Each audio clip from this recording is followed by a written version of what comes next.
Flicker versus blade. একটি সময় একই দলে খেলতো, বাট বর্তমানে প্রতিপক্ষ। ব্লেড নিজের কাছে যতগুলো থ্রোয়েবল ছিল সবগুলো থ্রো করে দিয়েছে। ফ্লিকারের খানিকটা ব্যাকহ্যান্ডের পেছনে চলে যাবে, ওই জায়গা থেকে একটা অ্যাঙ্গেল তৈরি করার ট্রাই করছে যেন উনি ব্লেডকে ড্যামেজ দিতে পারে। ক্লোজ রেঞ্জ ওয়েপন ফ্লিকারের কাছে নেই, দুটো স্নাইপার নিয়েই তাকে ক্লোজ রেঞ্জে ফাইটটা ইনিশিয়েট করতে হবে। ব্লেড এখনো পর্যন্ত অত বেশি অ্যাগ্রেসিভ অথবা ওভার অ্যাগ্রেস করেনি এই ফাইটে, এটা খুবই ভালো একটি বিষয়। এবং উনি ছাদের উপরে উঠে পড়েছে, তার কাছে একটা হায়ার গ্রাউন্ড রয়েছে ফ্লিকারের তুলনায়। ফ্লিকার লোয়ার গ্রাউন্ডে থাকবে। ফ্লিকার ইতিমধ্যেই ব্লেডের জায়গাটা সম্বন্ধেও কিন্তু ইনফরমেশন বের করে ফেলেছে।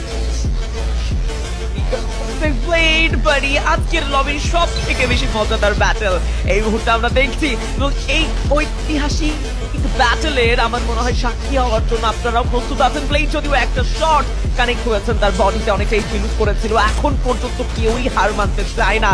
তবে জোনের স্বভাব তো আমরা প্রত্যেকেই জানি, সুইং করবে খুবই দ্রুত, এবং জোনের এই যে সুইং করার ব্যাপারটুকু, এই প্রেশারের ব্যাপারটুকু অ্যাকচুয়ালি কতটা কাঁদাতে পারে টিমগুলোকে, প্লেয়ারগুলোকে, সেটাই এখন দেখা বাকি। যে ব্যাপারটুকু তুমি মেনশন করছিলে, আরডিএস একটা সময় একই টিমে খেলতো দুটো প্লেয়ার, তবে দেখো বাস্তবতা কতটা আসলে তিক্ত এবং কতটা মজাদারও বলা যেতে পারে। তিক্ত আমি বলবো না সেই জায়গায়, কারণ প্রতিনিয়ত আমরা নতুন সেই জায়গা থেকে আসলে সিচুয়েশন বা এনভায়রনমেন্ট সবকিছুর সাথে সাক্ষী হতে চলেছি এবং হচ্ছি প্রতিনিয়ত।